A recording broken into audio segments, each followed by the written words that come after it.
This is Paul Burnett interviewing George Leitmann for the University History Series. And it's April 24th, 2018, and this is our second session. And in the first session, we had talked about your ancestry, your childhood, your immediate family, and we were beginning to talk about the darkening storm of the 1930s, the changing atmosphere, and the rise of Nazism in Germany, and then and also in Vienna. So why don't we start by talking about the coup, basically, in March 11th, 1938, and the Anschluss of Austria into what is now being referred to as Greater Germany. Right. So you are how old at that point? I was 12. You're 12 years old. Yeah. And from the eyes of a 12-year-old, what did you see and what did you encounter in those first few days? Well, first of all, the airplanes flying overhead and paratroopers coming down, which was very exciting, not to my parents, but to me. The whole military aspect, you know, tanks rolling down the street and listening to the radio. Of course, there was no TV, and getting the news, obviously from the Nazi side, reported. I remember, I really still hear this. The announcer said, just as Hitler was crossing the border in his limousine from Germany to Austria, he said, and we can already see the Führer's eye glinting in the distance. You know, that kind of thing, which you romanticized. The whole thing was romantic. And you could already see that the whole idea that there was opposition was completely wrong. I mean, these people that were standing along these roads in the villages as he drove through, and in towns as well, they were truly enthusiastic to see him. And so I wondered for that for a long time. And then I began to read, partly in preparation for this, but also before. Was this really unopposed? It's clear that from the very outset, say the end of the First World War, the majority of the Austrians wanted to be part of Germany.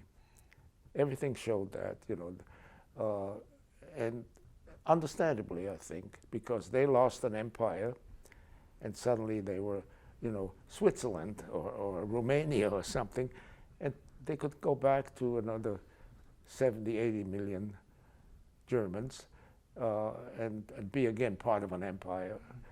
So the idea that there was really whole-scale opposition, I think it's just wrong. Just as he won the election, Hitler won the election square and fair in 1932, I think the same thing happened here. Now, there was a subsequent plebiscite 3 days after they took over there, and the vote presumably was 99.7% yes.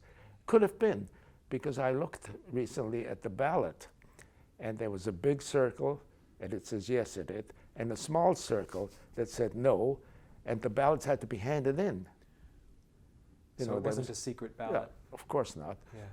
So maybe that was part of it too, but I think they would have got the majority in any event. There's no question about it in my mind.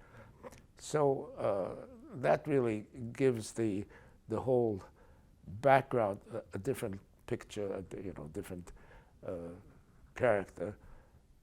And so some of the things that now surprise me and my mother really shouldn't have been surprises. You know, there was always a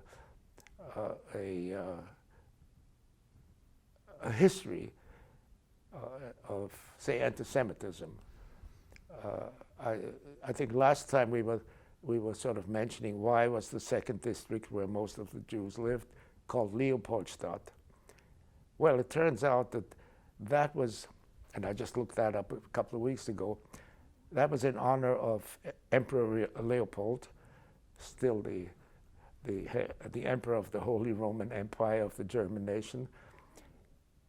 And it was the people, the non-Jewish people in that district who were honoring him by his name, because he had in fact kicked the Jews out of that district.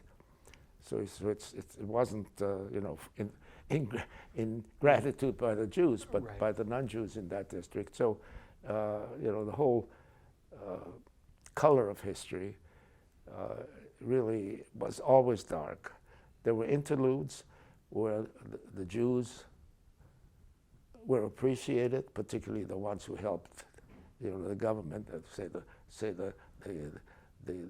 the bankers, and that was true, of course, in Germany, in the different duchies and little places. They became ministers of finance and something like that. By the way, the Secretary of the Treasury in the South, in the United States, in the Civil War, was a Jew. People don't know this. I think the first Jewish cabinet member of a cabinet, now this happened to be in the Confederacy, was a Jew. So, but that's a very special thing. Anyway, I also, as I mentioned to you, may want to take the opportunity to correct or clarify some things that in previous interviews I had either misrepresented or misremembered or whatever. And also make maybe a few additional remarks. I think towards the end of the last interview, I mentioned my Uncle Paul, my favorite uncle, who had elected to return from the Soviet Union where he was working when he was given the choice, become a citizen, a Soviet citizen, or leave, and made it in time for the Anschluss. He, as I then mentioned or related, had come back 2 years after the end of the war, not in 1918, but in 1920 to Vienna, because he had been captured by the Russians in the first year of the war at a fortress called, by the way, Przemysl. We spelled it at the time, and I'll put it in my transcript the correct way. Okay. And then spent essentially 5 years as a prisoner of war. And I just finished reading a book called Setting the East Ablaze, which deals with that period of time, 1917 through maybe 20 or 21, in the new, it was the Soviet Union, the Bolsheviks had won, but the Civil War was still going on. The role of Austrian prisoners of war in that conflict. For example, there was a big to do in Uzbekistan because the British were trying to block the possible invasion of India, because Lenin had announced openly that the way to get a world revolution is really started in places like India. And there I think my uncle probably experienced that. He never mentioned it to me. He wasn't very eager to talk about those days, but I think, here is a man very close to me, who already had experiences that are relevant to this whole movement. Well, let me go back now, forward to maybe the beginning of 1938, and I recall somewhat what was discussed by my parents and with their friends and relatives, because they had been listening, of course, to the radio and heard Hitler's speeches, that the then Chancellor, Schuschnigg, who was the head of what's called the Christian Social Party, which at that time was the only party in Austria because the Nazis had been banned because they assassinated the previous chancellor, and the Social Democrats, who were the major opposing party, of course, a smaller communist party, had been banned in 1934. He thought he could oppose Hitler. Hitler had been agitating, of course, for taking over Austria for a long time, and it became more and more pronounced in late 1937. So Schuschnigg was invited to to Berchtesgaden, and Hitler scared the hell out of him, as he did with Mussolini at the same time. And but still felt that, first of all, he made all parties except the Nazi Party, again a legal party when he came back to get support, that he would have his own plebiscite, and that was going to be called for early March, I think. And again, Hitler said absolutely not, you know. And that then, Schuschnigg resigned, and there was an interim president called, I think, Masaryk or something like that, who only lasted about a day or two. And then, I think it was the morning of the 12th, I'm pretty sure, that the German troops crossed the border. The capture of Vienna was even earlier because they sent paratroopers over immediately. That was very exciting for me, of course, to see them coming down. So they came down during the day? Yeah, yeah. In the daylight? Yeah, yeah, in the very early morning. Yeah. Yeah. And then only hours later, the first tanks arrived, and the whole thing was very clear. Also, they had brought in immediately by trucks uniforms for the SA and the SS and for the Hitler Youth. So by the second day, these people were in full uniform. You know, it was very well prepared, and you have to give him credit for that. You know, to be so so organized. I guess that's really the you know. And the very first thing that I noticed from the Jewish side was that when we looked out of the window on the 12th already, the afternoon of the 12th, old Jewish men were scrubbing the streets. The Christian Social Party had painted slogans, you know, saying "Say yes" on our plebiscite. So those were all over the place, and that was the first task that was given the Jews, is to clean the streets. And then the second one, and I guess I've mentioned this perhaps before, was that a troop of Hitler Youth, that must have been maybe on the second day, came marching by the house where I lived in full uniform with the drums, you know, the whole thing. And they sang a song which doesn't rhyme in English, but does in German, that when Jewish blood sprays or is spilled from our daggers, we shall be happy. That was sort of the first song I heard. And I wasn't really so terribly upset by that, as obviously my parents were, because it was a very abstract thing to me. You know, it was still the whole excitement that I felt. Then the next thing that hit me was that suddenly I was sort of alone. You know, it was difficult to go out on the street. There were no friends. Nobody knew me. And I was sort of jealous. And, you know, I mentioned this before in other interviews. I wonder whether I would have not become a Nazi myself. You know, if they had been anti-something else.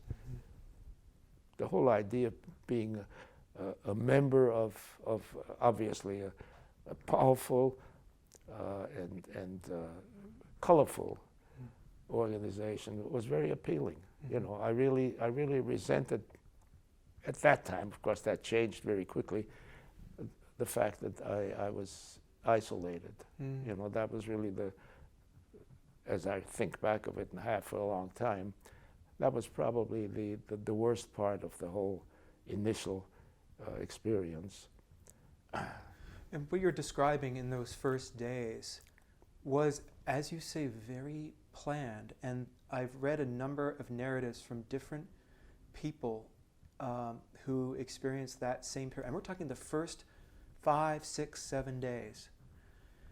And it's the same stories over and over again of public humiliation, public expressions of sadism. And So there were things that were being done to the Jewish people, but the important feature of it was that it was public, that there were acts in the open that were designed to be watched by other people. Oh, absolutely. It was a spectacle. Yeah, painting Jew on stores in letters this big.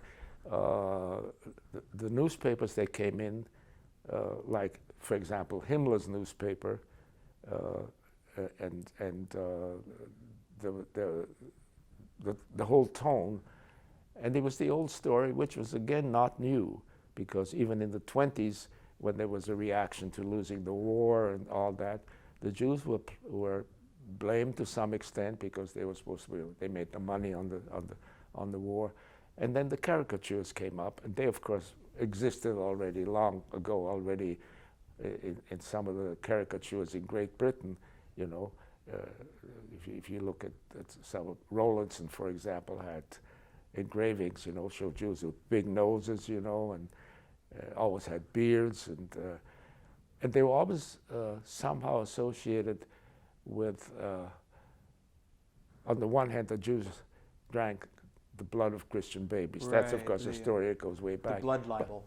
But on the other hand, also that they were just dirty old men trying to screw the Aryan girls. That was a theme that ran for the whole time, right till the end of the war, through all the propaganda. And then there were these contradictions, as I think back about it. Somehow the reason, and that's what before Hitler made his peace with Stalin temporarily, there was the whole cabal, if you want to call that, of communists and Bolsheviks together with the Jewish bankers. They were sort of lumped into one group. And from a logical point of view, of course, it's ridiculous. But people bought that because now they had two enemies. They had the Reds and the Jews. So then, of course, others like the Gypsies and homosexuals. Right. That was a relatively small group and not as important to people. Mm-hmm. And of course, being opposed to the Jews is part of the anti-Semitism of decades, centuries. They were still burning Jews in Vienna in the 17th century on pyres, Then there were interludes, like the one that my family, lived in. They were very lucky because it just happened that Emperor Joseph, Francis Joseph, was liberal in terms of that tradition. And then, of course, the emancipation in the middle 1800s had a lot to do with that, although some of the names that were given to Jews who had their own names and then wanted German names had depended on the money they gave to the clerks. Mm. And I ran into this directly because I must have read about it, that when they handed out the names, the new names, depending on how much money they turned over. One name was Scheißeimer, with shit bucket. It became but then they had to later on change him slightly. So, but that kind of thing was very common, and so this kind of humiliation was very important. Mm-hmm. I think that's really it. To make Jews disgusting from all points of view. And secondly, that they were humiliated. I think those are the two tools that were used vis-a-vis the public. Yeah. And you're quite right. I think it was the first time that my generation and my parents' generation encountered that. I think the Eastern Jews under the Tsar probably encountered that much earlier, but this was the same tradition of just making them first, second-class citizens, and then, in fact, inhuman. Yeah. It was simply, they were not part of the human race. Yeah. I mean, that was the final justification for eliminating them. Yeah. On the other hand, it was also still possible, certainly for the Jews in Germany, say from 33 to 38, to emigrate, leaving whatever goods they had behind, but at least get away with their lives. That didn't change until 40, 41. So it was strictly the idea that they got to go and leave everything behind, but they've got, this whole Aryanization idea. And so for that reason, I think, first of all, in the case of my family, given, particularly my father's family with his father having been a high-ranking officer, relatively high-ranking officer, his serving the fatherland and being wounded and all that, it made it very difficult to believe that this is nothing but a passing phase, you see. And so the excitement, that maybe we will have to leave, that's temporarily even, because the Jews get to go here and then they come back kind of thing. That didn't really sink in till about 6 months later. Even to the extent, now we've talked about this before, that my family was completely assimilated. If there were any religious people left, they were in my grandparents' or earlier generation. Still, there was never, and I really feel that I'm proud of that, there was never an attempt to deny being Jews in my family, never. And it was for that reason that my father said, I want me to have a bar mitzvah.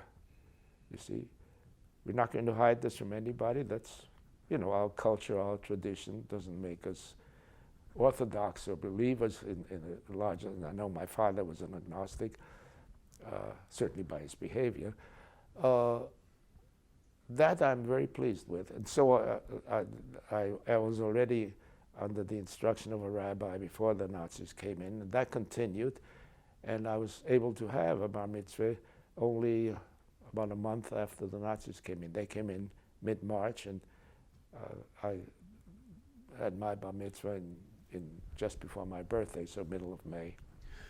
So very quickly after, I think almost immediately after the Anschluss, many of the leading organizations of Jews in Vienna were shut down, I understand. Yeah. Some of them were revived later under the direction. So Adolf Eichmann comes in a couple of months later and really starts to take over the exodus, to manage the exodus. So he revives the IKG to get Jews out. That's what he wants. Yeah. But initially there was this decapitation of the top leadership and the humiliation of the leaders, and so on. So what I read was that the Jewish communities became grassroots. So it was family to family communication about these types of things. So how do you have a bar mitzvah a month after the Anschluss? Right. I mean, it's an perfectly, astonishing there was no problem about it at all. Not at all. We even had a special dinner, and I got a gold watch, and all that thing, which I still have. So that part of life went on, and it also made it I think, easier to not have an opposition. Okay, Elaine. And so 1 month after the Anschluss, you were bar mitzvahed. Right, and there was a celebration, and we had friends in, and all that sort of thing. So that sort of gave it the flavor of life continuing, so there wasn't a major interruption. Also, it gave time to my father, who was sort of the family paterfamilias, to advise people what to do. Now, in his case, in his own case, and his own mother, and then, of course, my mother and her mother and me, he felt that we can take our time and do this the proper way. So the first thing that happened to him was, of course, that his business was taken over by a commissar and Aryanized. Now, I have no idea whether there was a sale involved or whether this was just simply a process. I wasn't in on that kind of thing. One thing happened was that my mother returned home.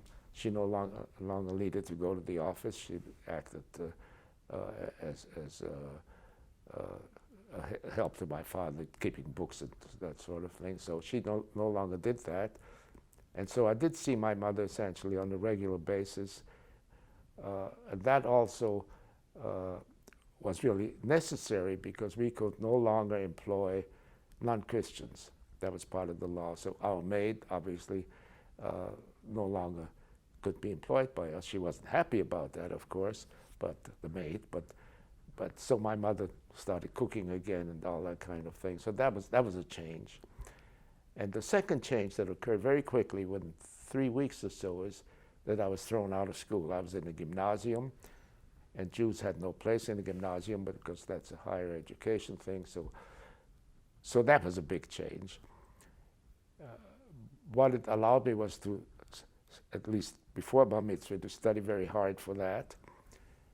And then very quickly, because there was certainly the idea that we need to prepare for possible emigration, to do something about that. So one of the first things that I did was to start taking very seriously the English lessons. My parents spoke fairly good English, and so they thought that that was very important.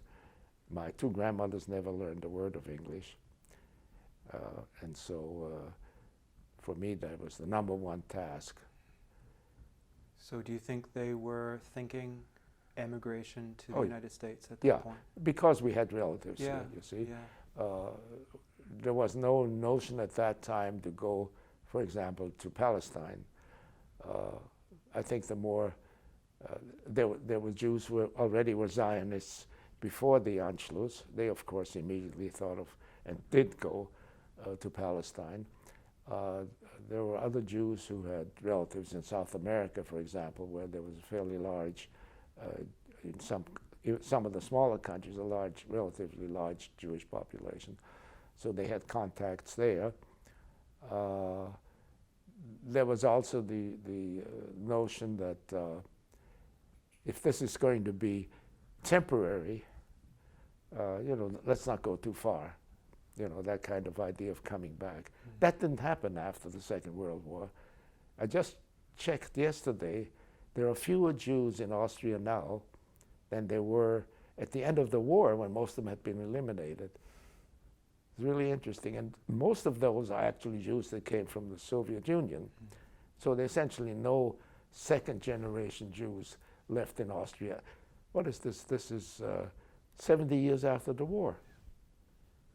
And that is a big change, I think, which astounded me. I didn't realize that there were, I think the Jews were in Austria 6 or 7% of the population. In Vienna, of course, they were 10%. Yeah, 200,000. Yeah, right. In Austria and Vienna. And in Germany it was a little bit different. Some of the Jews did go back. Again, it's a small number, but not as stark as in Austria. So this brings back the whole idea that the really bad part of anti-Semitism, if you want to call it that, simply getting rid of the Jews, became much more serious once Austria was taken. Maybe because Hitler was an Austrian. But then if you look at the composition of the really bad part of the government, Kaltenbrunner, people like that, they were Austrians. Yeah. Yeah, so that almost hit me, and it did later on when I had chances, to this day, discussing this with Austrian friends. Why is this? And they got along with, got away with a lot until the 80s, of course. That's a later story. Mm. So things went along. I became, after my bar mitzvah, very religious. I did all the rituals every day and everything, which I never even heard of before until I was, instructed. And that really was until November. So my first exposure to really the stark part of this anti-Semitism, there were incidents. Once I got chased down the street that kind of thing. But you know, it was minor. I came, in fact, from my English lesson that day and passed the local synagogue in flames. And I made it home very quickly, but came into an apartment peopled with dozens of people I didn't know, neighborhood people, people off the street, helping themselves to things, you know. Just in your house? in the apartment where I lived, yeah, you know, that big apartment we had. My father lost his stamp collection. He was a very serious first edition stamp collector. People helped themselves to the radio, you know, it was a fancy radio. No, people just came in and they helped themselves and did. But my mother, my two grandmothers, you know, couldn't do a thing. And the good thing is my mother was able to call my father. See, he was helping the commissar in his business, so he was away to tell him not to come home. So he didn't get involved in this break-in and stealing and stuff. And in other cases, I know people were beaten up, for example. That didn't happen with us. No, Did your father still have his weapon at that time? That was the next thing. No. See, he was a reserve officer, and he had his pistol. I think it was the third or fourth day they came and got it. So they were that well organized. They knew who They had... knew who had weapons, which was very unusual because hunters in the country, of course, had weapons, but in town, almost nobody. No, he had a pistol, and they just came and collected it. And there was no confrontation. You know, they said the law says you can't have one. You're a Jew. And end of the story. I took another look at that much later on. I'll mention it if I don't forget. So that was the first indication that you know, that they were serious about it. But again, you know, it could have been a temporary thing. Laws change, you know, that kind of thing. And I flipped from being almost orthodox to an agnostic to this day, when I found out either the next day or 2 days later that the rabbi, in fact, had been inside the burning synagogue and also burned. You know, they put him in, they set the place afire. So I said, well, you know, I can't prove there is no God, but I also can't believe in one. And that was the end of my story. I mean, it was something that absolutely flipped me. Yeah. So I became a Zionist for a while. I joined a Zionist youth organization. We had a little plot of land somewhere, I don't remember where. We were learning how to grow things. All that was encouraged, you see, because it was a way of getting the process of getting rid of the Jews easier. Right. And from a practical point of view, for example, they did provide funds to allow Jews to leave. For example, whatever money that company still made got put into an account. It was a blocked account. So, for example, if we wanted to have money to live on, we would have to apply for it month to month to get money out of the blocked account. And even for preparation for immigration. So, for example, very early, late 38, maybe it's early 39, my father, who was very organized, applied for funding to allow us to emigrate, which they happily gave us, you know. So we were able to pack up some things and already put them in boxes. My father had arranged all that, and he had bought 4 tickets, open tickets on the Italian line that left from Trieste in northern Italy. So that was very important for us, of course, after that, you know. So he did say similar things for the rest of the family. So, for example, all the rest of the immediate family, my Uncle Paul and his family, my Aunt Rose and her family, they all left by early 39. They all left. And, you know, because we had relatives in the United States, what was called an affidavit had to be furnished to apply for a visa to the United States. there didn't seem to be any problem about that. They all had left it without any, they couldn't take anything with them, of not money or anything like that. But, my grandmother, my mother's mother, even packed her horsehair mattresses, and she slept on those until she moved to a nursing home. Yeah, they were this thick and as hard as a rock. Absolutely. She had her own apartment in Berkeley, and she had horsehair mattresses that came in 1938. She retired and moved to Berkeley in '69, and those were the same horsehair mattresses. Yeah, life's strange. Yeah. It's really amazing. And so the Aryanization process for your father's business and any of the other businesses that were Jewish owned or Jewish managed, it was important to effect the transition to non-Jewish ownership in order to keep the business going, because if it was a Jewish owned business, they would boycott it and they would paint the windows and say, don't buy from this Jewish business. And also it was a way to acquire those businesses essentially for nothing. Yeah. Later on, when there was restitution and they figured out what did we really lose, it was on the average for some things 0 and for some 10% on the 10 cents on the dollar. Right. Yeah. So now we had, I'd mentioned the little house in the country at the lake. The deputy mayor of Vienna took a liking to that. No, so he just took it over. So, right. So that was easy. But again, in retrospect, it was just all things. We had paintings. My father was a big goer to auctions, which I inherited, and so he had crystal, Bohemian crystal. Some of it is still here. Some of it we were able to pack in those boxes and bring. Yeah. Some, my father had a very good coin collection and a very good watch collection. He was able to talk to an SS officer who said, I'll get this out for you to Switzerland, but for a fee, for keeping part of it, whatever. Yeah. And some of it was in Switzerland at the end of the war. Right.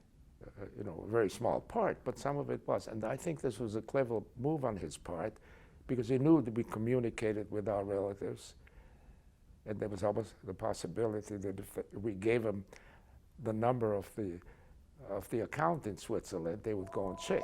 Right. Sorry. It's all right. So there is this this process of adjustment, and at a certain point, Jews who had businesses, who had investments, they have to make a decision at some point. When do I cut the losses and go? And it's agonizing. And some stayed. Some said, I can't start over. Yeah. And they stayed. And your father made provisions for the family to go. No, he was very good about that, and it obviously it saved us. There's no question about it.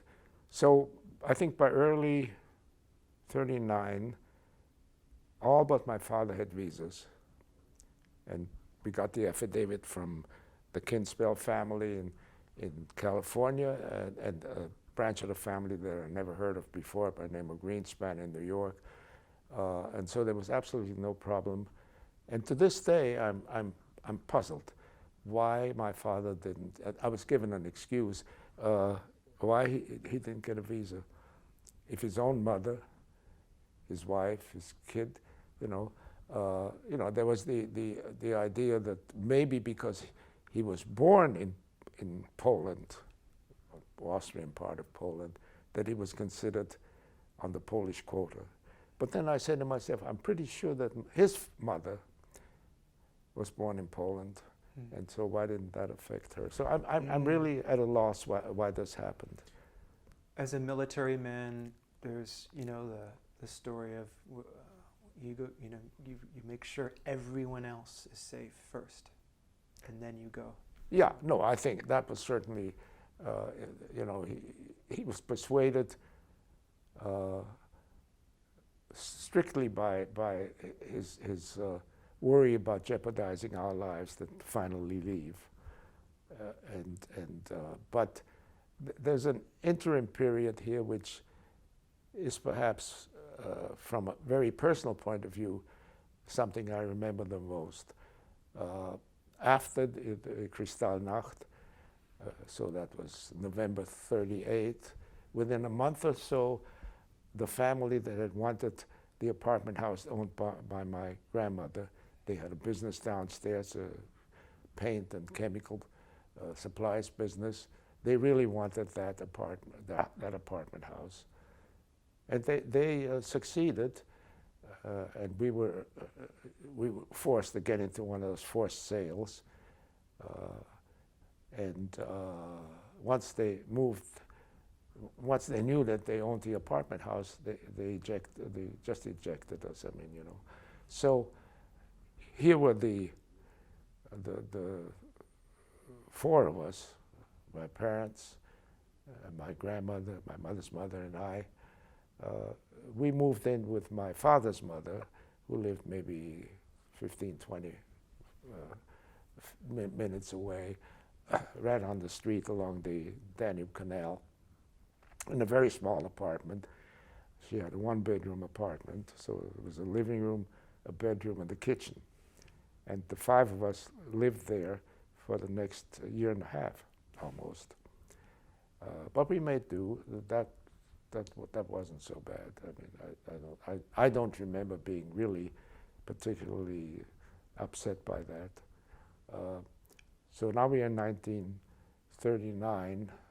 We had moved to the small apartment, and I think it was probably more towards the middle of 39. Then the war started.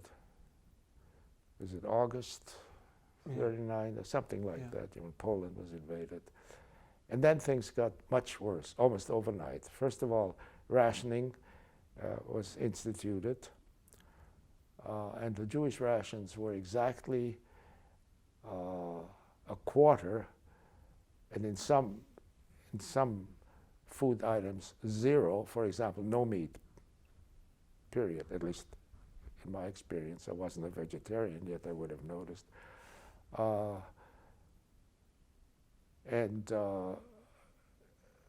The winter of 39-40 really sticks in my mind.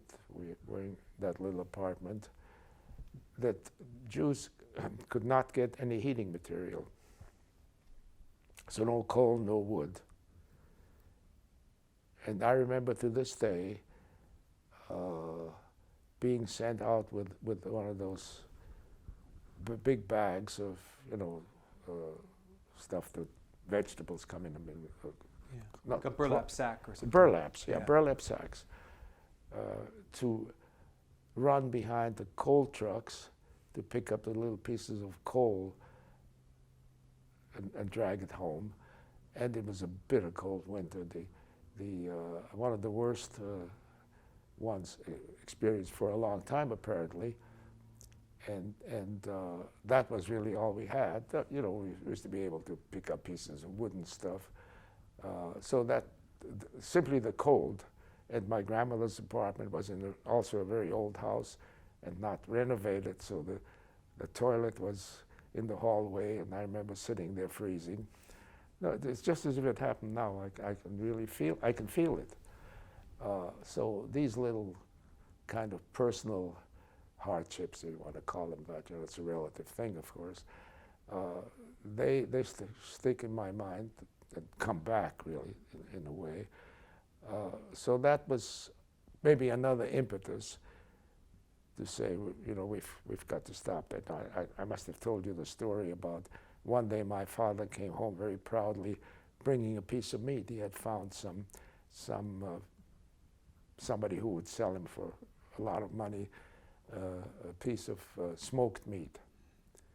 And my mother's mother was a great cook, and she said, I will prepare that for us. And when she started, you know, taking it apart, turned out to be a cat, so we didn't eat it.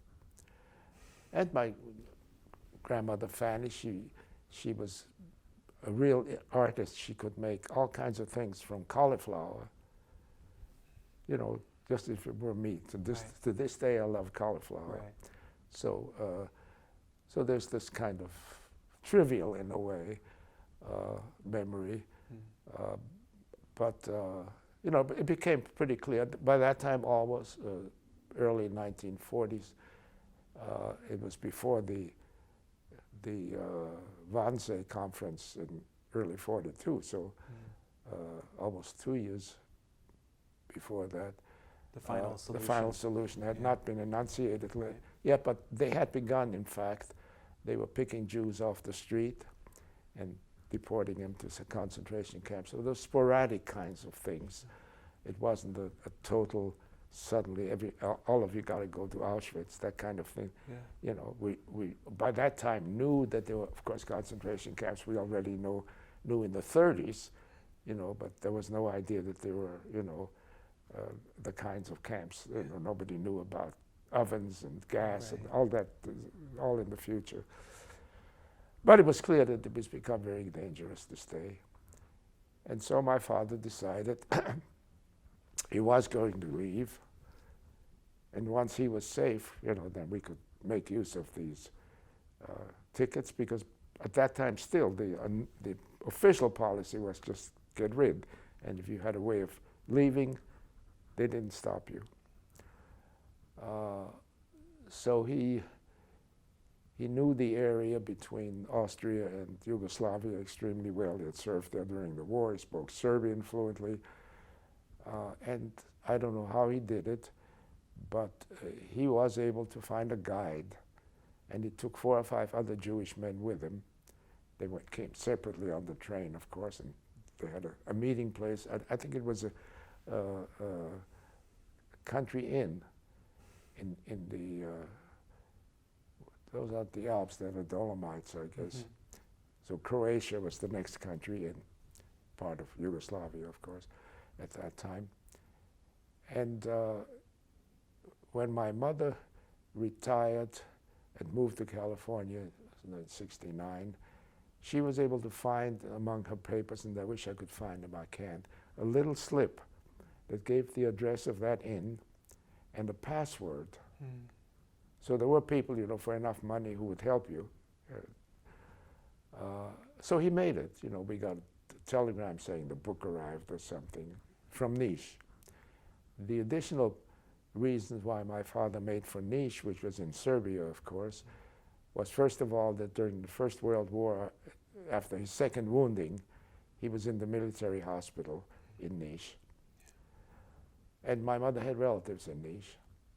Distant relatives, but she had relatives. So that's where he in fact made it, and he started working for the Red Cross there.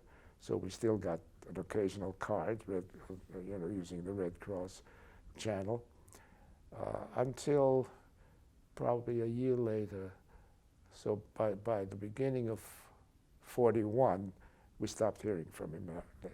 I have, of course, his last communication to me. He sent me a postcard from Niš.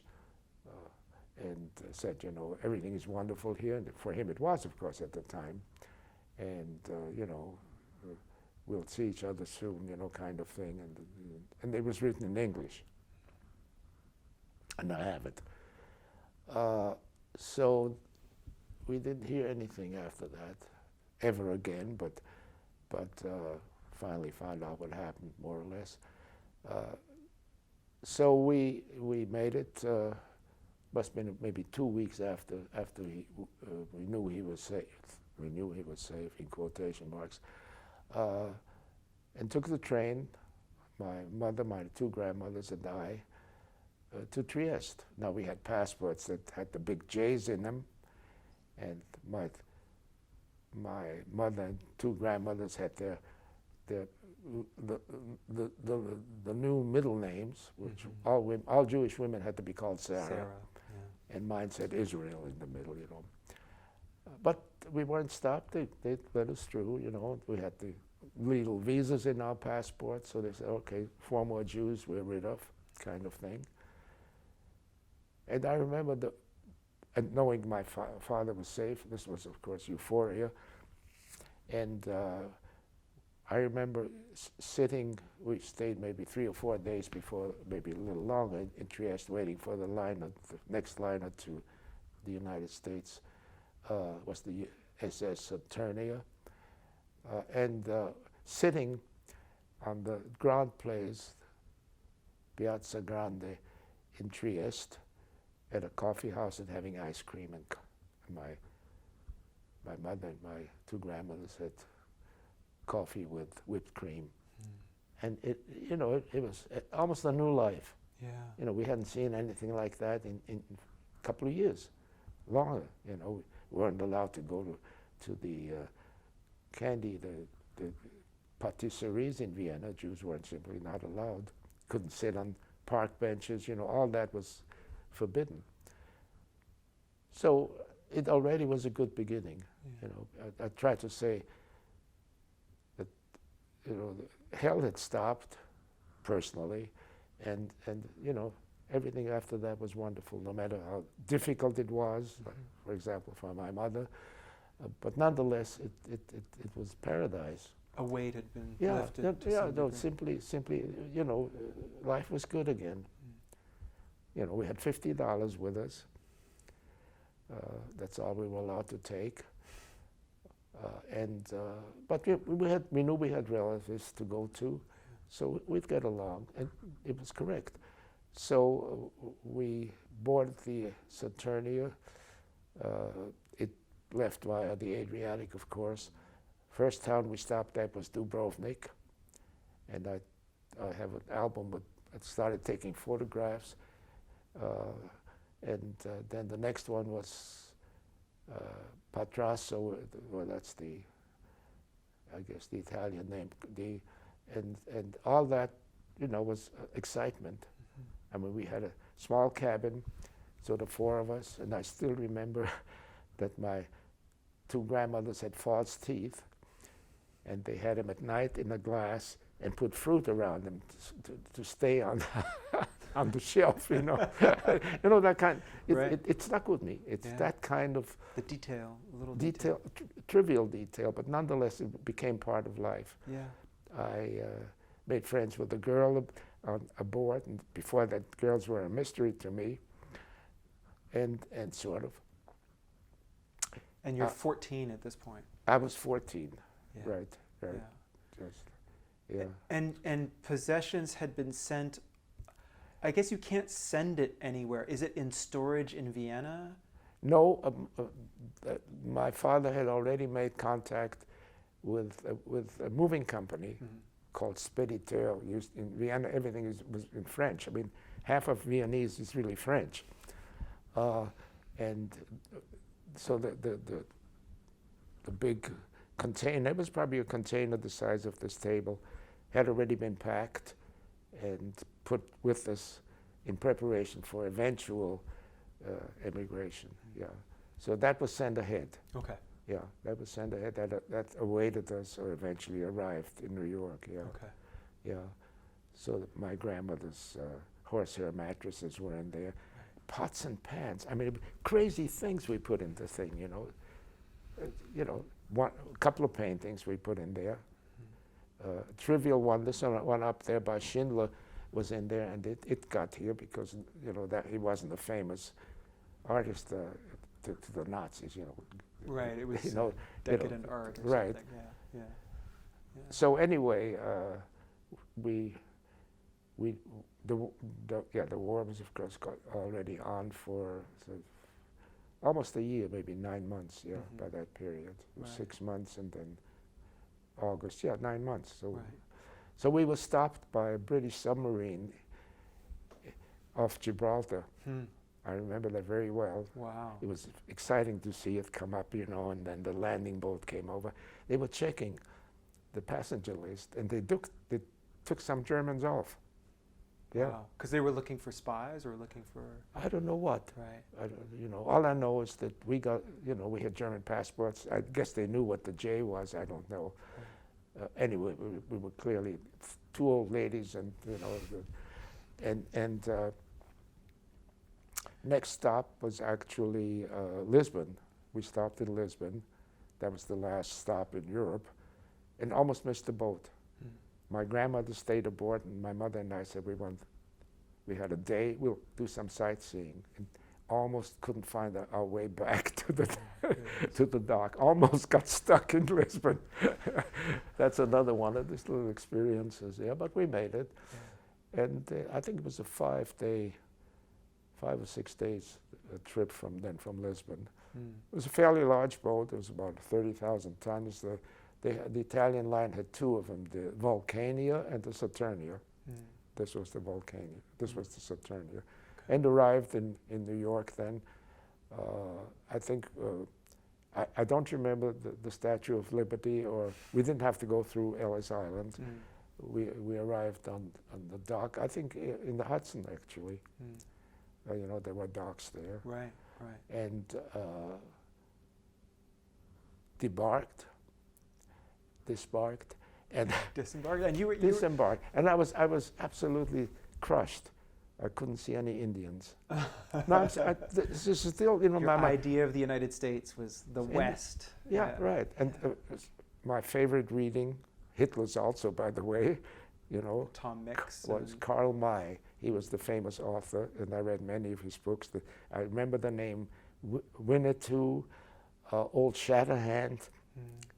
These characters stick in my mind. It's crazy. It's crazy, and so I was very surprised, but not so for long. You were not impressed with the skyscrapers and things. You were No, just it was the disappointment really of not seeing any Indians.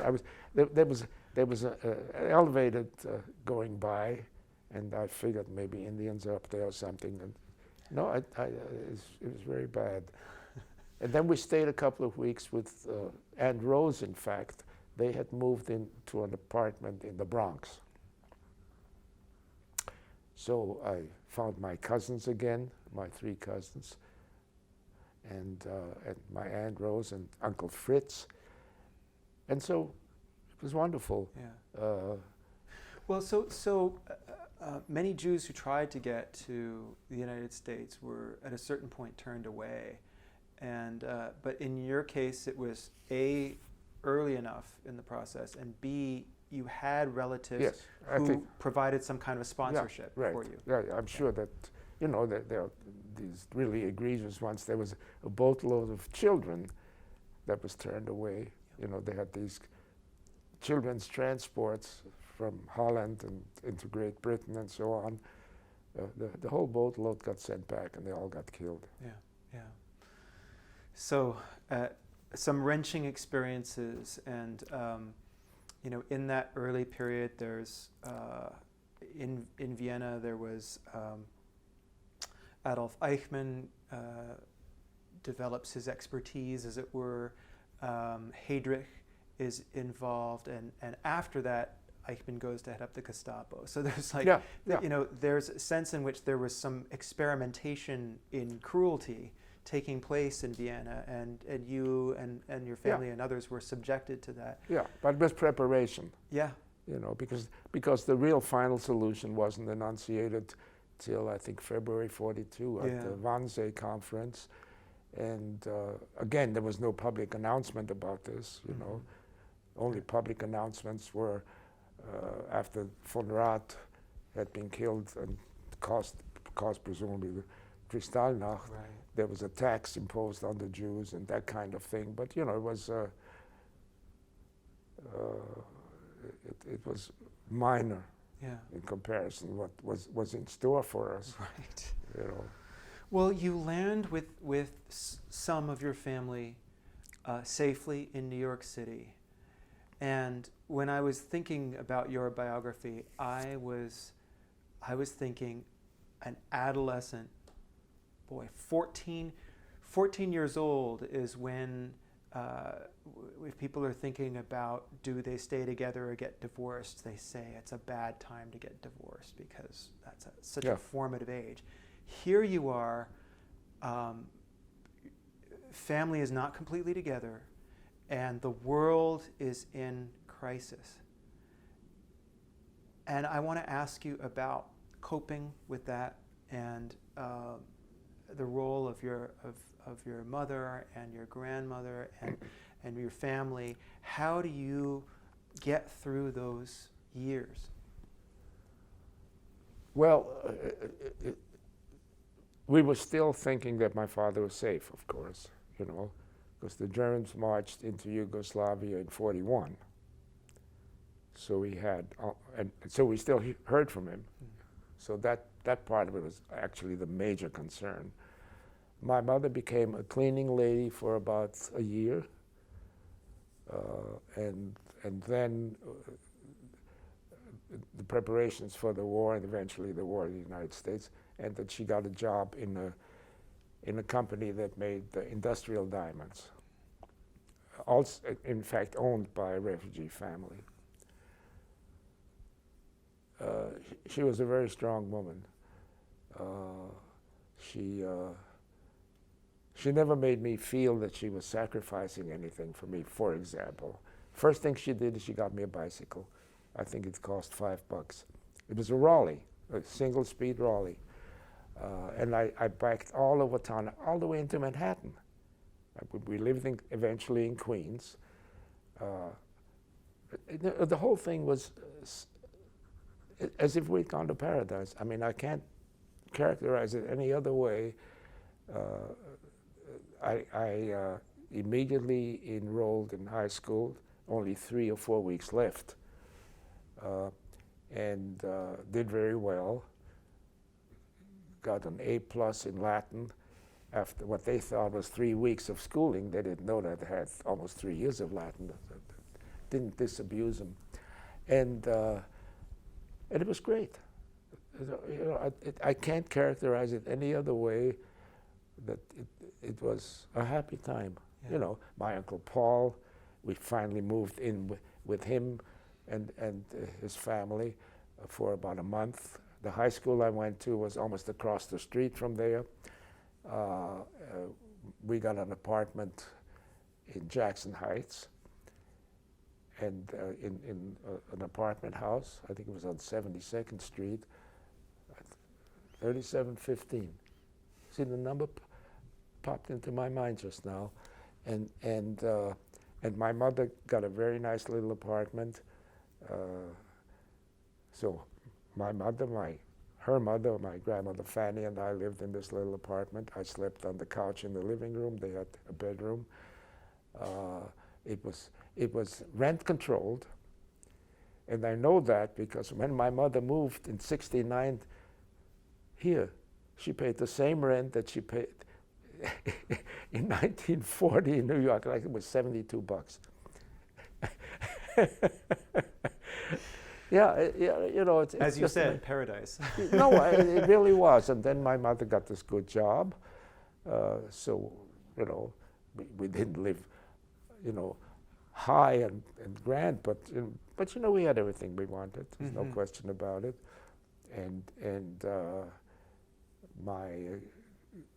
so when the war started, for me, it wasn't really until I graduated from high school, which was 43. December 43, I graduated in mid-semester, mid-year. Yeah. So that was December 43. And my mother still had her mother with us, so there was, at least she wasn't left alone when I left. You see, that was a big consideration for me, because by that time, of course, I was 18 almost. So you had English lessons, which is not the same as speaking a language comfortably immersed in an environment. How quickly did you adapt to? 3 weeks. 3 weeks. I'm not kidding you. I made a few mistakes. I remember in English class, we read, maybe it was Walt Whitman, anyway, that kind of poet, "Come, my children," you know, the first line. Yeah. And somehow Arkansas was mentioned, and I said Arkansas. Class laughed, and the teacher said, no, he's right. We are wrong. Where does the "all" come from in AS? So I remember that. No, I actually feel that, you know, obviously I made mistakes, and I'm regaining my accent, by the way, and forgetting English words, and suddenly German words pop into my head for something. It's really crazy. Yeah, I couldn't remember the other day the blanket for the beds. But the German word is Decke, and that came into my head. Yeah, it's brain is a strange organ. Anyway, everything was fine. I went to high school. My friend Werner Gans, who came from a family in Aachen, became my best friend, and we still to this day correspond with each other. Now it's by phone because he's 6 months younger than I am, and high school was after gymnasium. I guess that had a lot to do with it. High school was just cinch. So you had. Is it fair to say that your European education was more advanced, say, with respect to mathematics? Were you ahead in that? I think it was more, I wouldn't say organized, but it made what we had to do easier by comparison. I mean, what was demanded of us was less than what I had been used to be, asked to do. So maybe that made learning easier because and it was, of course, the war had started. I got a job right away on the weekend working for a drugstore in Flushing, which was, it could be reached by elevated from Jackson Heights, which was on the elevated station. Very nice family, a big German lady, and her little Jewish husband. And she told me later on, really, the real love of her life was killed in the First World War. But a very kind woman. She would stuff my pockets with toilet articles and stuff to take home every weekend, that kind of thing. I was delivering the Sunday paper on December 7th. So this is, it's just amazing. Yeah. So people found out from me what had happened. So I had a job, as I say, that was really my first job. So till, between 41, obviously, since I had worked there already in December 41, I must have had that job, but probably during the summer, started it during the summer before. And I had that job essentially until I graduated from high school. Yeah. It was a weekend job, of course. And sorry to interrupt. When you were, during those years, your family had contacts with some refugee families. There was obviously some kind of social network.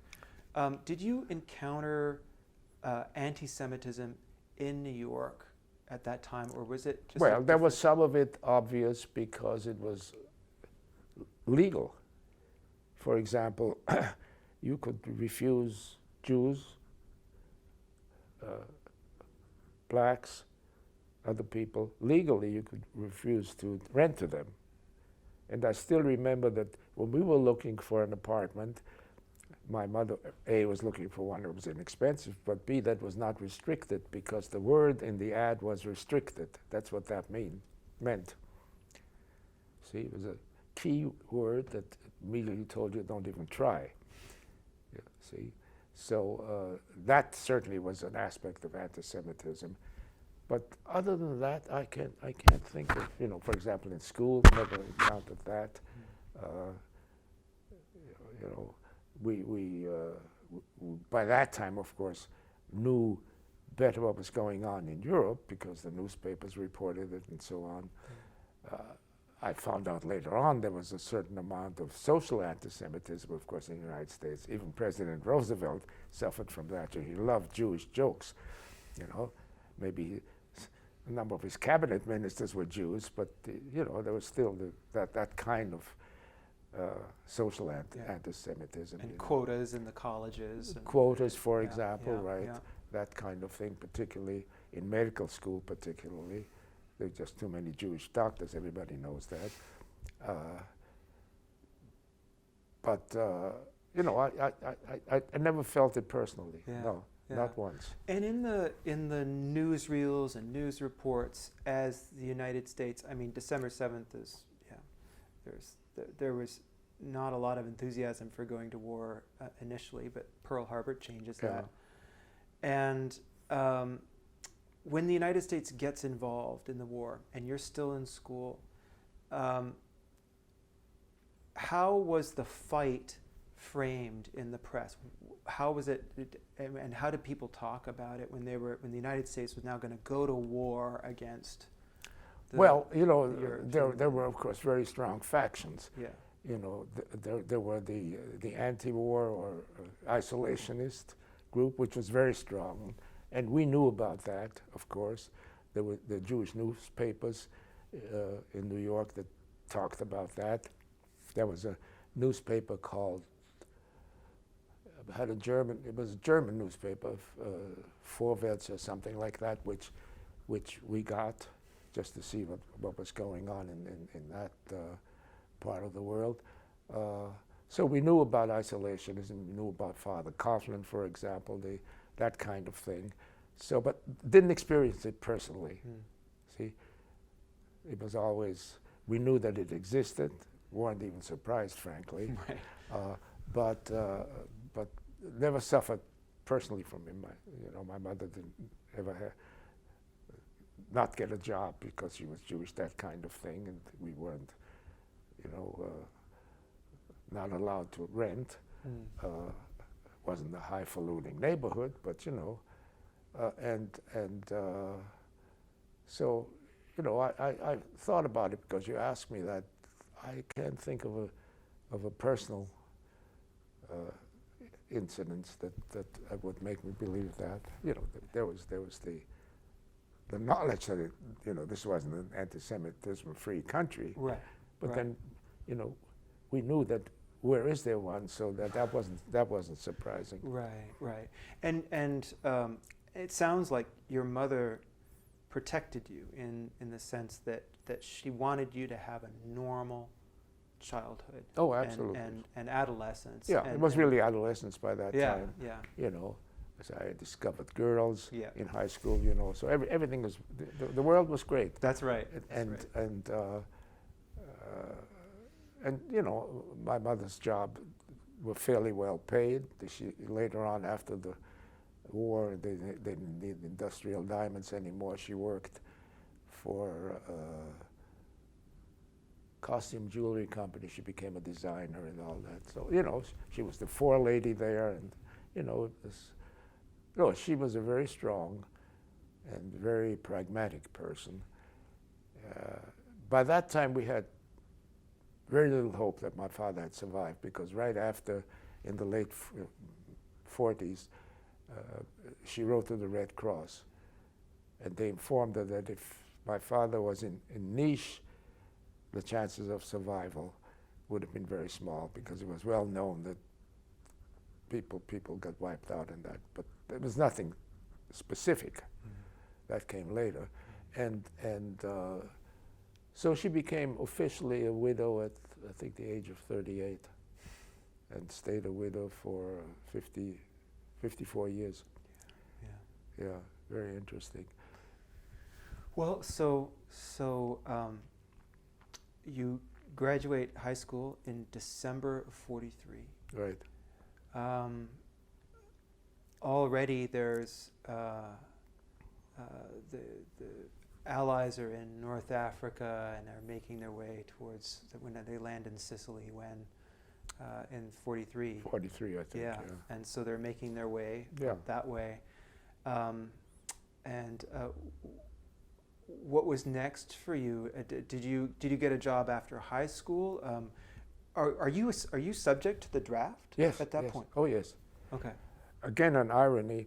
When we first arrived, we had to register as enemy aliens, and I still have my enemy alien card.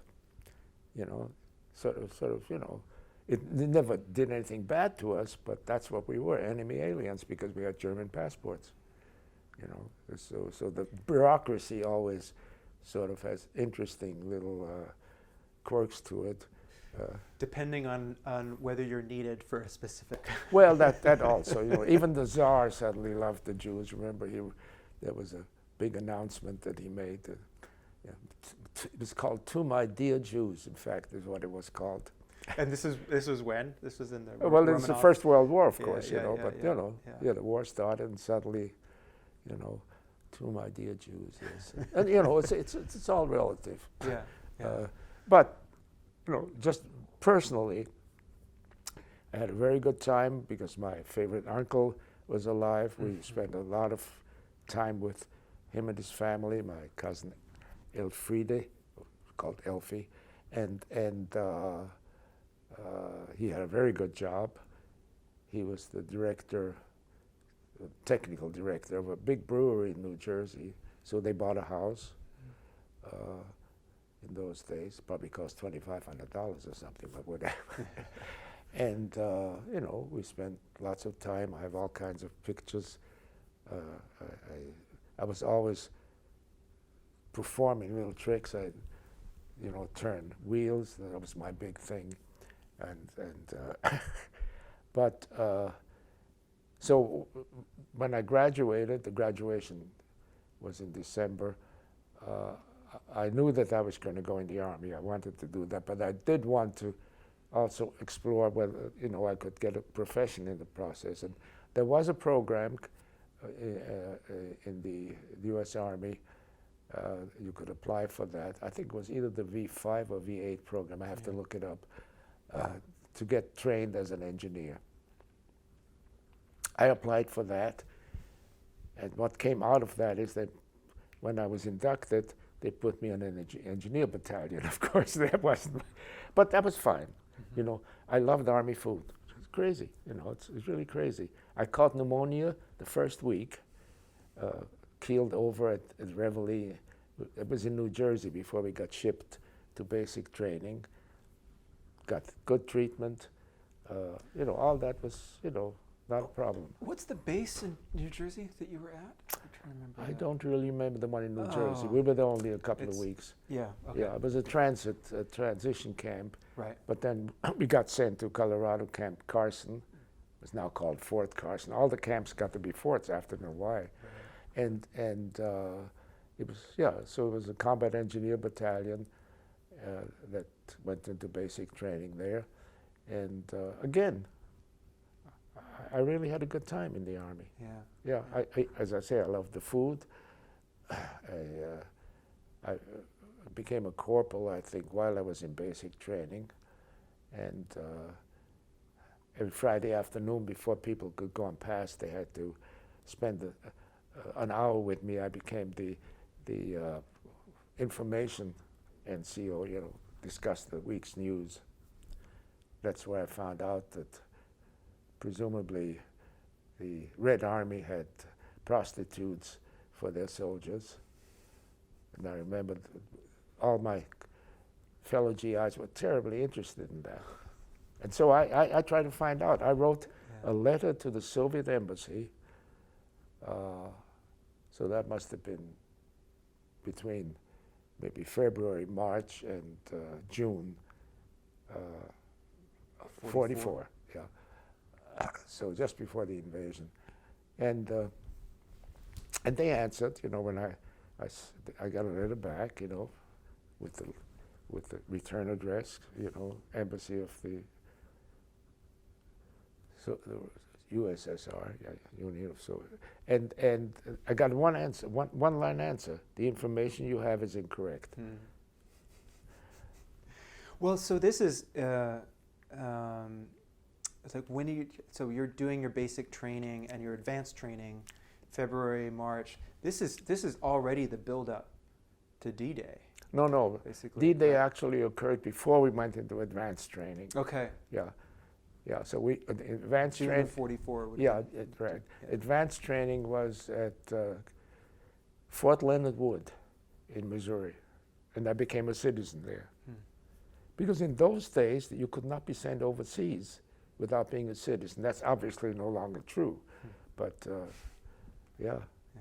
Wow. So you did advanced training, and just briefly, the role. Could you talk about the role of the combat engineer in combat? What you were told you were going to do, and where they sit in military operations. Yeah.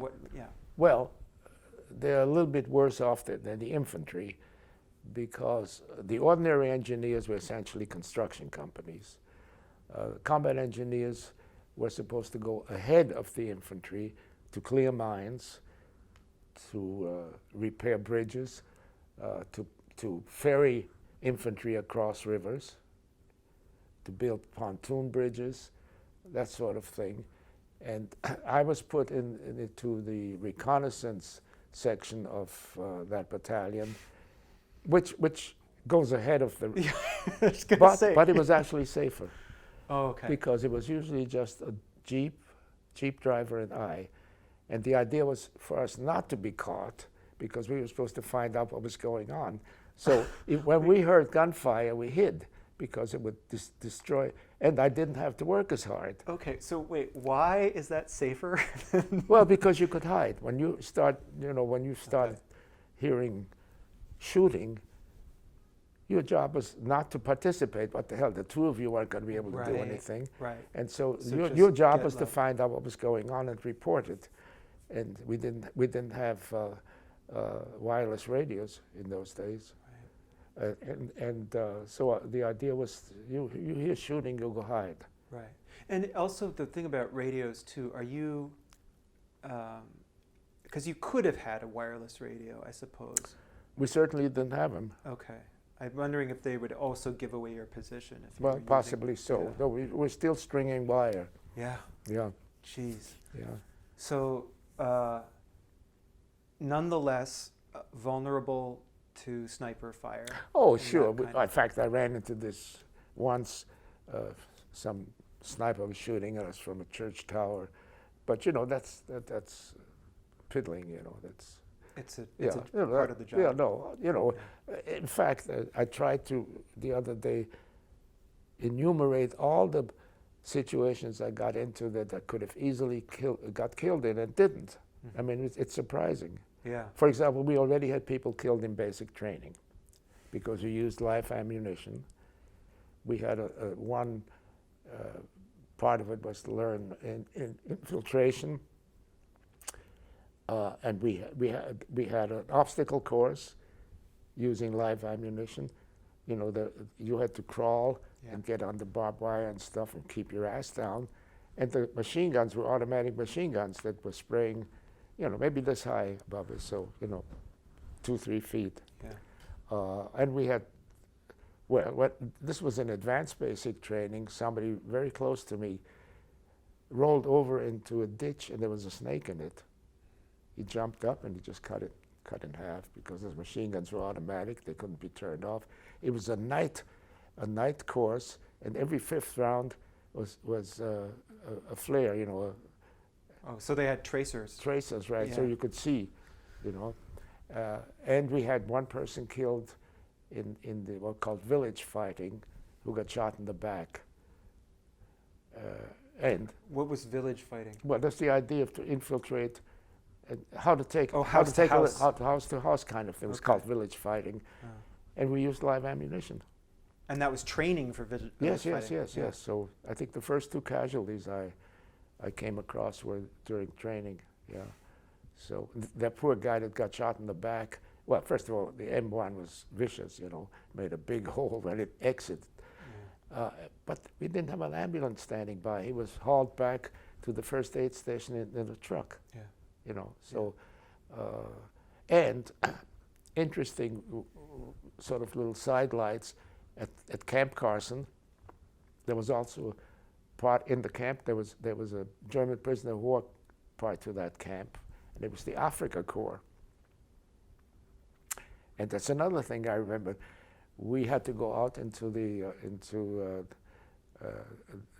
mountains to build roads and that kind of thing. So here we were being moved in trucks, of course, out of the camp to drive up into the mountains, and marching in the other direction singing Nazi songs in their shorts. Was the Africa Corps, they were going to the circus. They had their desert gear, their desert uniforms. Yeah, they had, Yeah, right, yeah. absolutely, you know. And every once in a while we found one of them hanging in the barracks. He was, I guess, considered to be a traitor by being, you know, cooperative with the Americans. Right. That happened 2 or 3 times. Right. Yeah, right. and they were singing Nazi songs. Yeah, and they were doing work, or they were working in fields as part of their. Well, but not very much. Yeah. Yeah, Yeah, not at that very stage. much. Yeah, Yeah. no. Yeah, they were still very gung-ho. It's really amazing. Yeah. I still I can even recite some of the songs still.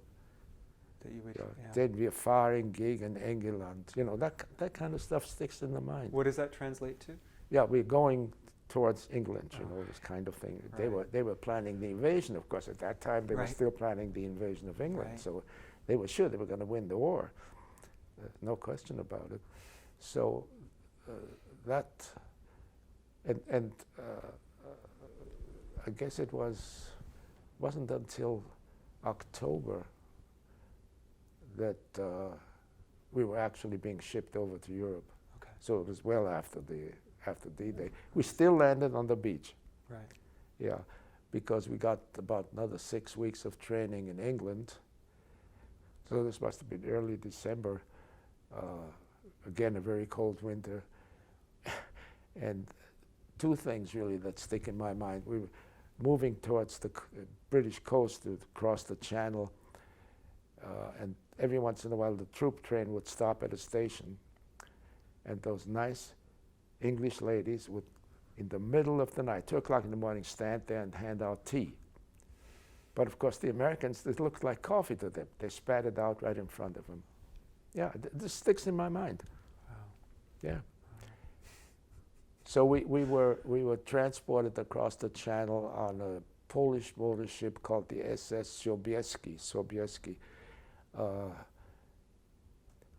And we had to go on those rope ladders, you know, down the boat into landing craft. Right. And they had fed us a typical British breakfast. It was kippers. And there's a ball going up like this. So we landed, it was already dark on the beach, and so we bivouacked just a little bit up the beach. It was very cold. We had 2-man tents, and we stayed there 3 or 4 days. But when we woke up in the morning, the first morning, that was the first time we all thought we would not survive the war. Yeah. Because we had bivouacked in an area full of unexploded munitions. Yeah, so we said, well, we're not gonna, that's the first time that occurred to us. I remember that. I was going to ask you, you know, during your training and the sequence of training and the more advanced training, did you feel trained? Did you feel ready for what you were going to face? Well, we thought so. You know, disappeared that feeling very well. I'll give you a first instance. So Paris had been taken, so we were going into France beyond Paris on a troop train, which were cattle cars. Yeah. Okay, so there were no toilet facilities, nothing. We had the regular cattle cars, so it's 8 horses or 40 men kind of thing. Yeah. I don't know. And so it was very important when the train stopped to go and do your business, because, you know, in the middle of France, I got out. My pants were down, the train started to move. They pulled me up finally, but you know, it starts very slowly. So I almost got left behind in France. Our uniforms, you know, winter was beginning, our uniforms were completely insufficient. Yeah. We had combat boots. They latched up like this, with the soft part on the outside, so once they got wet, they never got dry. It was a crazy idea, you know. The absorbent part was outside, the smooth part inside. We didn't have winter uniforms. The people, prisoners of war, they went in the other direction. They all still had winter uniforms. We had no winter uniforms. We arrived in Alsace-Lorraine, it was a town called Epinal, Epinal, and we got put for 2 or 3 weeks into the old Maginot Line. A bunch of caves, basically. Right? Bunch of caves, Yeah. and the only light we had was we put sand in cans, you know, food cans, and poured gas in, and then we had light, because there was of course no light. When we emerged, we were black.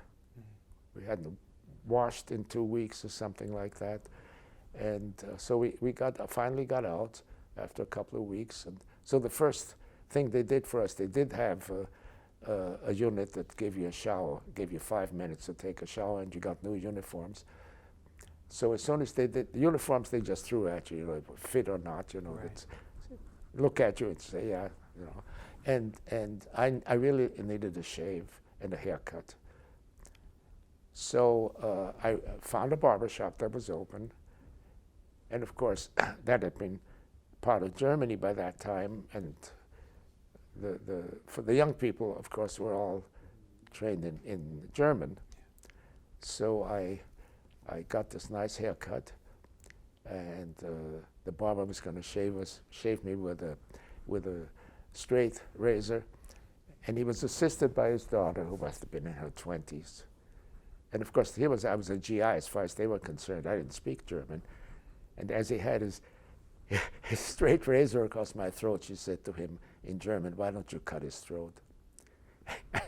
I scared the hell out of her. I opened my eyes, and I said in German, that was not a very friendly thing to say. I thought she was going to faint. Yeah. She thought I was going to shoot her, you know. Yeah, I think there's these little episodes, you know. Oh my goodness. Those I remember. Yeah, and I think there's, just there's obviously a tremendous amount of planning around the invasion, but you can't plan everything, and there's supply issues, and unexpected things happen. Yeah, you know. and that was a cold winter. It was one of the coldest. Yeah, the 39-40 was a terrible winter, and then the 44 winter was another very bad winter.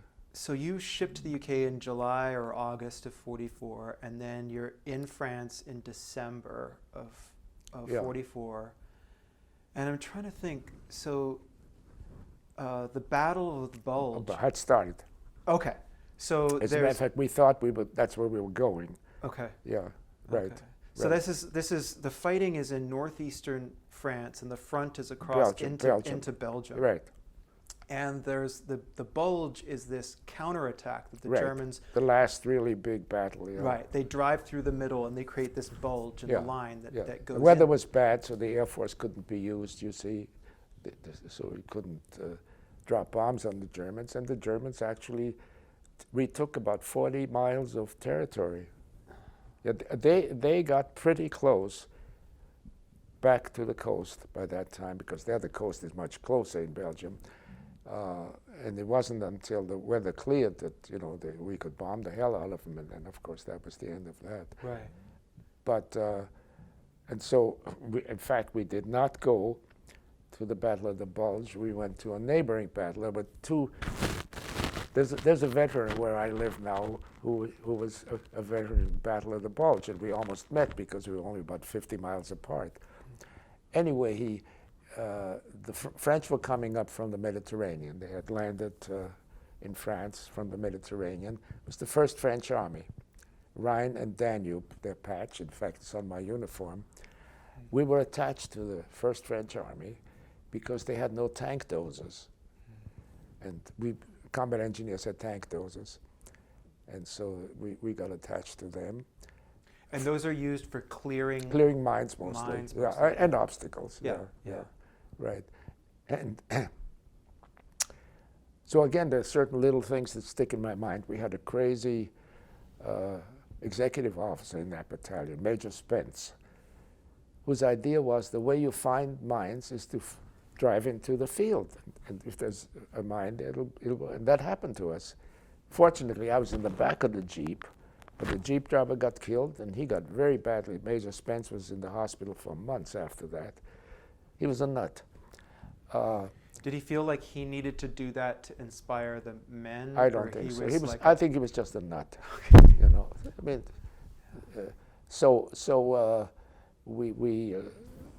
we were going to. In fact, the main battle that was planned at that time, say 2 or 3 weeks later, was to retake the capital of Alsace-Lorraine, Colmar, C-O-L-M-A-R, and that was, the Germans fought like crazy there. It was the last patch of land, occupied land, because then they'd be driven back across the Rhine. You see, so it was something that they really wanted to keep, just symbolically, right. if nothing else. And maybe I'll just go back a little bit to England, because there's a connection between that. We were cleaning up one of the great houses that had been, the family had, you know, buttoned it up. All the valuables were in separate rooms, and we were cleaning it up for part of Eisenhower's headquarters. And somebody opening a closet had found, they had put wallpaper across the closet. Had found a place where it was, you know, open, and he found that was an entrance into the next room with all the valuables. So people stole stuff like crazy, and next morning they shipped it home already. And we felt that as punishment for doing that, we were going to be sent to the Battle of the Bulge. I remember that very clearly, because 2 days later we were on the boat. Right. So I also remember that in Colmar, where I'd been dropped off behind the German lines, where there were no definite lines, but still unoccupied territory, and we knew that our battalion was supposed to come in through a particular part of town, because we had to have places where our tanks and tank dozers could come through. The Germans had very cleverly found out that on the big roads where tanks and trucks could come through, they built massive brick walls across the road and just left enough room on each side for a person to go through. And my task was to find out if that had happened on that route, because that would have been a disaster to get the whole battalion stuck and then have to back out, yeah, you know. And vulnerable. Yeah. So I was there maybe not quite 3 days in a suburb. Yeah, in a suburb, and in a big mansion. And here I was all by myself. It was perfectly safe. Nobody was going to come in. The Germans knew that there were no Americans there yet. And I could hear the patrols outside at night marching by. And suddenly a shell hit that mansion and began to burn. So I said, well, I'm getting out of here, but being a GI, I got to have a souvenir. And so I went into the library, and I found a map of woodcuts. You know, just like a little thing, you know, maybe 15 woodcuts, and and I looked at it, and it was by a German artist, or at least the guy who had signed it, Otto Abetz, A-B-E-T-Z. And it was called Eine Sizilienfahrt. It was a trip of Boy Scouts to Sicily. There were maybe a dozen woodcuts in there. And that became an important name for me, because I found out later on, after the war, because I was reading a magazine, that he had been put on trial. Well, he wasn't the major war criminals. He had been the German ambassador to Vichy, France.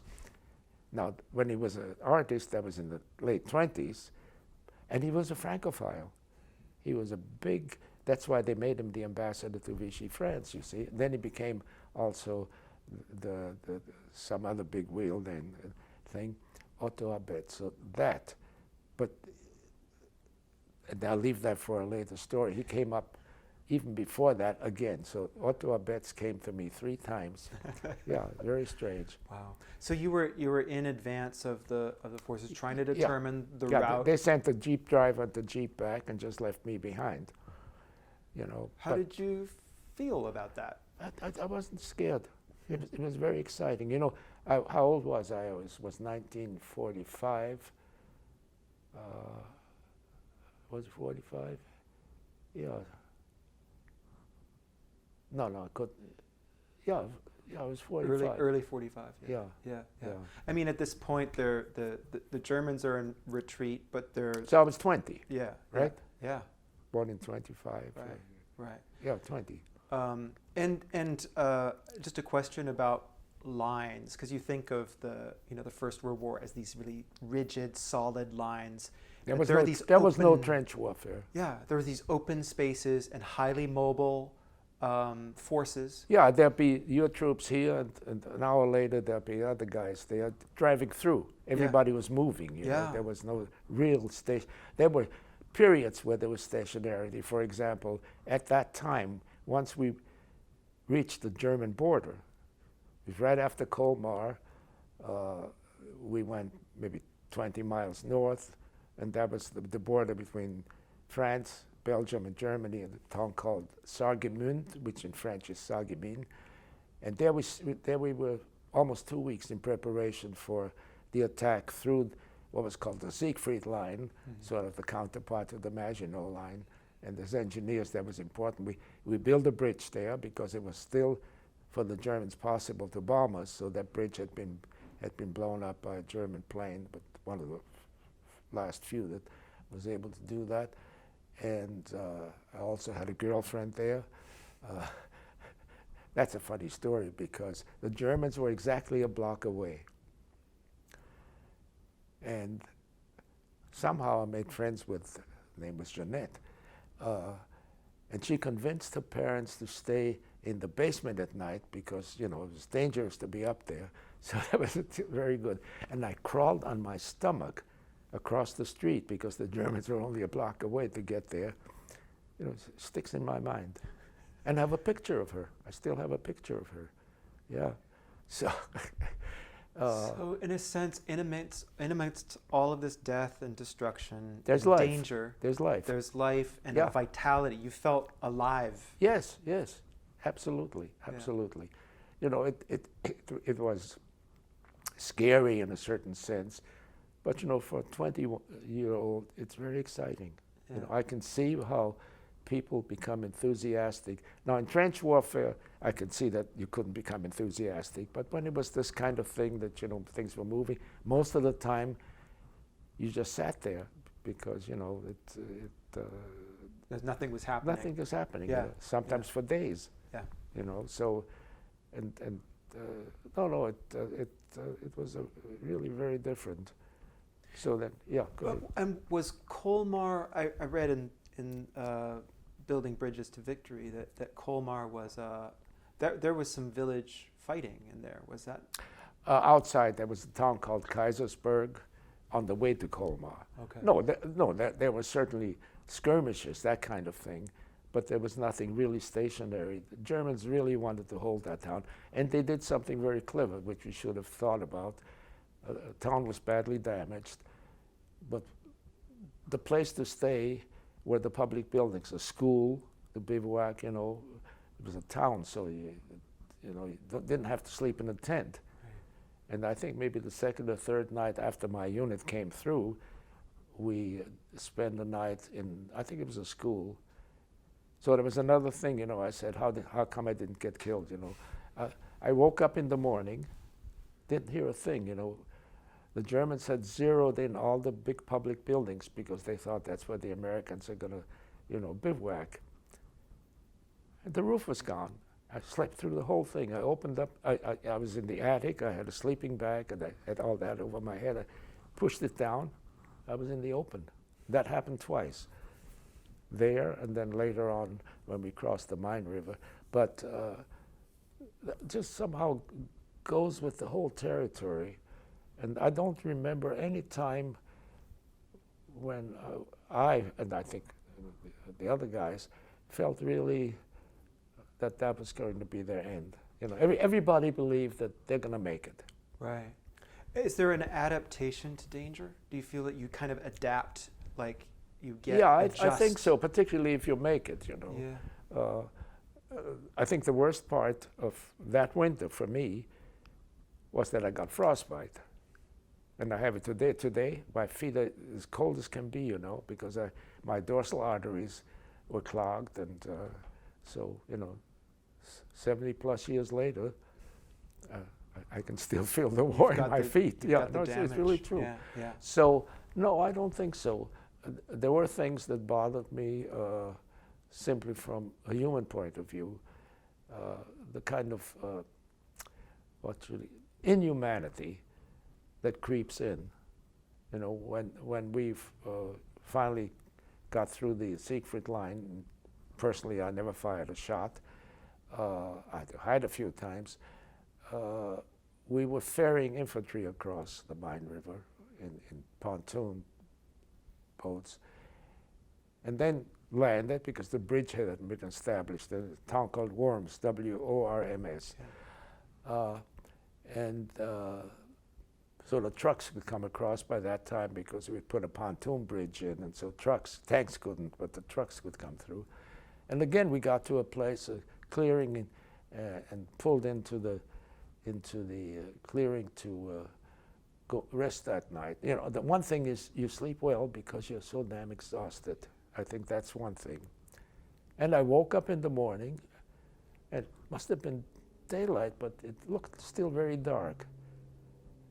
In the middle of the night, trucks had pulled in, and one of them was on top of me, never hit me or anything. There, woke up under a truck.